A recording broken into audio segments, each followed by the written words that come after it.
First టైమా? అవును, మీకెలా తెలిసిపోయిందండి? అంటే మా బామ్మ చెప్పింది. శోభనం గదిలో అనుభవం మగాడైతే మామిడిపండు పిసుక్కొని తింటాడు, అదే లేనివాడైతే మీలా ఇలా అరటిపండు ఓపిగ్గా ఒలుచుకొని తింటాడు అని.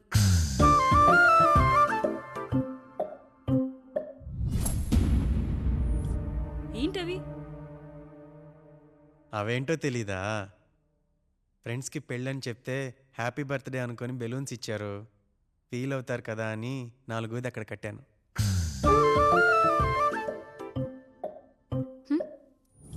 ఈ అన్నీ వచ్చాడు. పిల్లల గదిలోకి వెళ్ళారా? వెళ్ళారండి.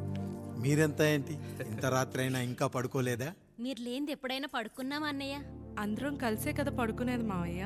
సరే సరే, అందరం పెద్దోడి గదిలో పడుకుందాం. ఈ రోజు వాడి శోభనం కదా, అసలే కొత్త. పక్కనుంటే ధైర్యంగా ఉంటుంది. పక్క నుండి దగ్గరుండి జరిపిద్దాం, పదండి.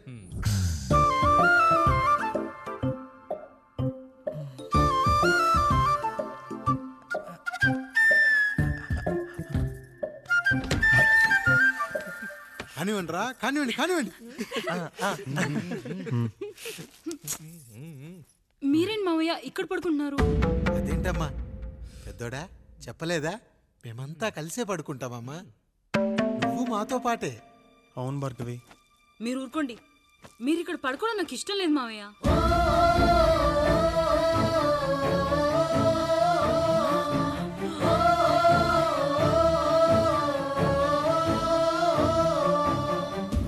అదేంటమ్మా అలా అంటావు? ఎన్నో చూశాం, ఎన్నో చేశాం. దుక్కి దున్ని కోత కోయకుండానే ఈ విత్తనాలన్నీ మొలకొచ్చాయంటావా తల్లి? అవన్నీ నాకు తెలియదు మావయ్య. మర్యాదగా బయటికి వెళ్ళండి.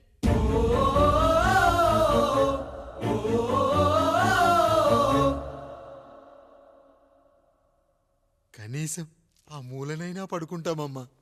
నువ్వైనా చెప్పరా పెద్దోడా? అంటే తను ఇబ్బంది పడుతుంది కదా నాన్న.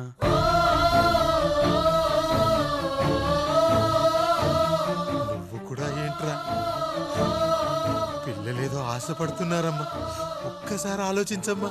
మావయ్య మీరు బయటికి వెళ్తే మేము తలుపులేసుకుంటాం.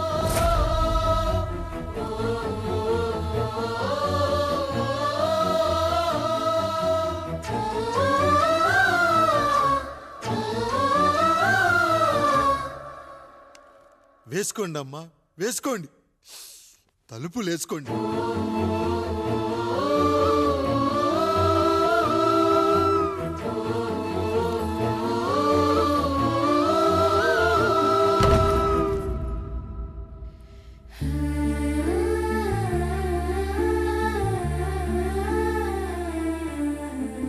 రాయుడు, బిడ్డలు జాగ్రత్త.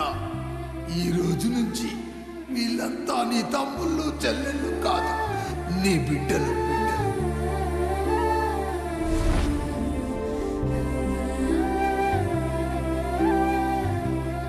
జానకి, ఏమండి?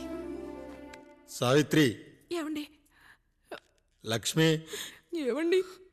మన గదిలోకి పదండి. ఇక నుంచి ఎవరి పిల్లలతో వాళ్ళ గదిలోనే పడుకోవాలి.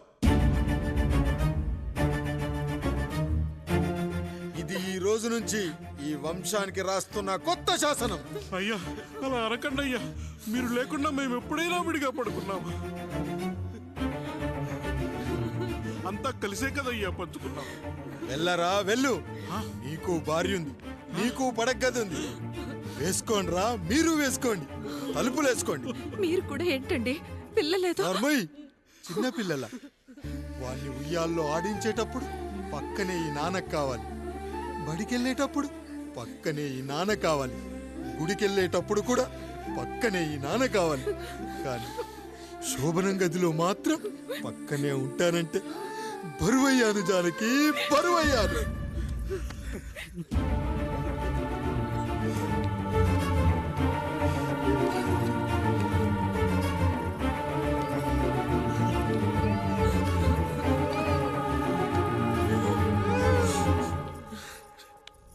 ఏంటండి ఇంకా అదే ఆలోచిస్తున్నారా? ఎలా మర్చిపోగలను లక్ష్మి? జరిగింది ఏదో జరిగిపోయింది, మీరు బాధపడకండి. ఎంత మాట అన్నాడో చూసావా? నా భార్య ఇబ్బంది పడుతుంది, బయటికెళ్ళండి నాన్న అన్నాడు. వాణ్ణి ఎలా పెంచాను? చదువుకుంటే పై చదువులకు వాడు వేరే ఊరు వెళ్లాల్సి వస్తుందని చదివే మాన్పించేశాను. జ్వరం వస్తే ఆ మాత్రలు చేదుగా ఉంటాయని నేనే మింగాను. నోరు తెరిచి అమ్మ కావాలన్నప్పుడల్లా ఇంతమంది అమ్మల్ని ఇచ్చాను. నాన్న అన్న ప్రతిసారి నాన్నల్ని ఇవ్వలేకపోయానని వాడికి నా మీద కోపమో ఏమో జానకి. నిజమేనండి, మనమంతా ఇలా లేమే. మన కుటుంబానికి దిష్టి తగిలింది. మా నాన్న మరణంతో ఆస్తిపోయి తమ్ముళ్ళతో నడి రోడ్డున పడ్డప్పుడు ఇలాంటి కష్టాన్ని మొదటిసారి అనుభవించాను.